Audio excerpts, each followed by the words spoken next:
আমরা ঐক্যবদ্ধভাবে করি। এই খুনি হাসিনার বিচার যেন আমরা ঐক্যবদ্ধভাবে করি।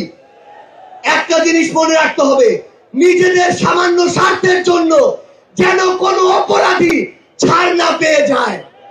কোন অপরাধীর জন্য সুপারিশ দিয়ে আমরা যেন থানায় না যাই। কোন অপরাধীর জন্য সুপারিশ দিয়ে আমরা যেন কোনো বিচারকের কাছে না যাই। এই নতুন বাংলাদেশে ধ্বজভঙ্গ শিক্ষার সিস্টেম গুলো, এই কারিকুলাম গুলো আমাদেরকে ঠিক করতে হবে। এই বাংলাদেশকে বাংলাদেশ পন্থী হিসেবে গড়ে তুলতে হবে।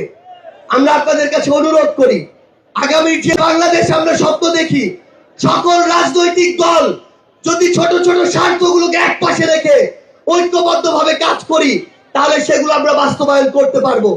এই মঞ্চ থেকে আমরা যেন এই শপথটুকু নিয়ে যাই, এই ছোট্ট জীবন সৃষ্টিকর্তা যাদেরকে গুরুত্বপূর্ণ দায়িত্বগুলোতে রেখেছেন, এগুলো তাদের কাছে আমানত স্বরূপ। আমরা যেন এই ছোট্ট জীবনে এত বড় দায়িত্বের আমানত গুলো দয়া করে খেয়ানত না করি।